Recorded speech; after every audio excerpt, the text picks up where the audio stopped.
Hi friends, आज आपण कलिंगड नैसर्गिक पिकवलं आहे की इंजेक्शन देऊन पिकवलं आहे ते पाहू शकतो। त्यासाठी बघा मी छान असं 2 तास पाण्यामध्ये भिजवून ठेवलं होतं। हे बघा कुठेही इंजेक्शन दिसत नाही आणि हा जो पिवळा भाग आहे ते म्हणजे आपलं ओरिजिनल कलिंगड आहे। हे बघा अशा प्रकारे ओळखायचं असतं, म्हणजे ते वेलाला येतं ना ते जमिनीला टेकलं की असं त्याचा पिवळा भाग दिसतो, ते ओळखायचा। इंजेक्शन कुठं दिलेलं नाही, कुठे कट मारलेला नाही, ते आपण अशा प्रकारे पाहून घेतलं। पूर्ण व्हिडिओ पाहायचा आहे, कसं कट करायचं ते पण आज मी दाखवणार आहे तुम्हाला, आणि बिया कशा वेगळ्या करायच्या ते पण तुम्हाला सांगणार आहे। व्हिडिओ कुठेही स्किप करू नका, पूर्ण व्हिडिओ पहा, म्हणजे तुम्हाला कळेल की कसं कट करायचं आहे आणि बिया कशा सेपरेट करायच्या आहेत। अशा प्रकारे बघा वरचा भाग आपण कट करून घेणार आहोत। माझ्या चॅनलवर आपण अजूनही नवीन असाल तर माझ्या चॅनलला सबस्क्राईब करायचे, सबस्क्राईब करून जे बेल आयकनचं बटन आहे ते प्रेस करायचे, म्हणजे माझे येणारे नवीन व्हिडिओ तुम्हाला पाहायला मिळतील, नोटिफिकेशन लगेच मिळेल आणि तुम्ही त्याचा आनंद घ्याल। अशा प्रकारे बघा आपण दुसरी बाजू पण वरची कट करून घेतली आहे आणि आपण उभं करणार आहोत। हे बघा अशा प्रकारे कडेने पण कट करून घेणार आहोत, म्हणजे जो पांढरा भाग आहे तो कट करणार, आतमध्ये फक्त गोलच राहणार आहे।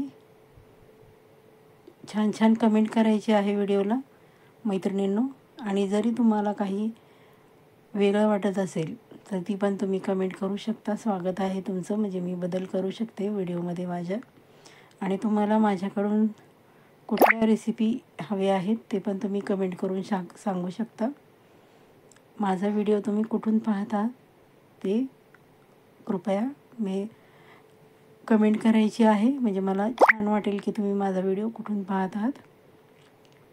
अशा प्रकारे बघा आपण कट करून घ्यायचं आहे, म्हणजे अजिबात जे कलिंगड आहे ते वाया जात नाही। हे बघा पांढरा भाग आपण अशा प्रकारे कट करून घ्यायचा आहे।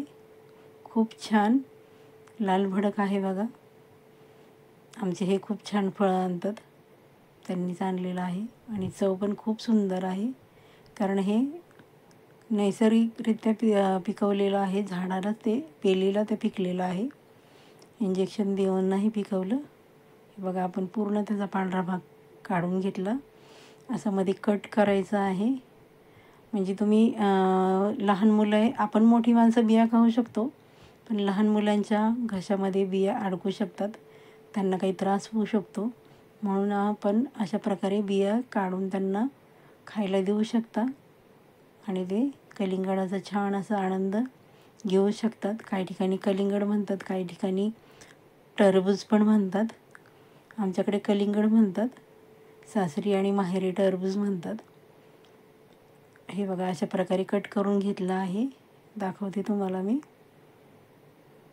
हे बघा जे बिया दिसतात की नाही तिथून आपण आता कट मारणार आहोत, म्हणजे बिया पूर्ण आपण काढू शकतो आणि बिया रहित मुलांना खायला देऊ शकतो। हे बघा असं आपण कट करून घेतलं, आणि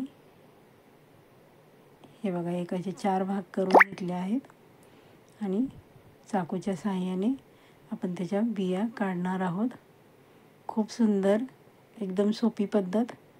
कलिंगड कसं ओळखायचं ते पण सांगितलं आहे, आणि कसं कट करायचं बिया काढून मुलांना देण्यासाठी। तुम्ही मुलांना डब्यामध्ये देऊ शकता किंवा उन्हाळ्यामध्ये त्यांना कट करून छान असं ठेवू शकता, त्यांना वाटेल तेव्हा ते खाऊ शकतात। अगदी तुम्ही पूर्ण जे कलिंगड आहे, टरबूज आहे, ते कट करून डब्यामध्ये ठेवून फ्रीजमध्ये ठेवू शकता, मुले कधीही त्याचा आनंद घेऊ शकतात। हे बघा किती सहजरित्या अगदी आपण त्याच्या बिया काढतो। तुम्ही जर असं डायरेक्ट कट केलं ना तर तसं वाया पण जातं आणि पूर्ण बिया पण निघत नाहीत। हे बघा किती सुंदर झाले, त्याच्यावर मी सैंधव मीठ टाकत आहे, खूप छान चव लागते आणि खायला पण खूप सुंदर लागतं। हे बघा आपण टूथपिकच्या साहाय्याने त्याचा आनंद घेणार आहोत। तुम्ही फोकचा काटे चमच्याने पण त्याचा आनंद घेऊ शकता मैत्रिणींनो। माझा व्हिडिओ शेवटपर्यंत पाहिल्याबद्दल सर्वांचे मनापासून खूप आभार। पुढच्या व्हिडिओसाठी तयार, स्वस्त रहा, मस्त रहा, धन्यवाद।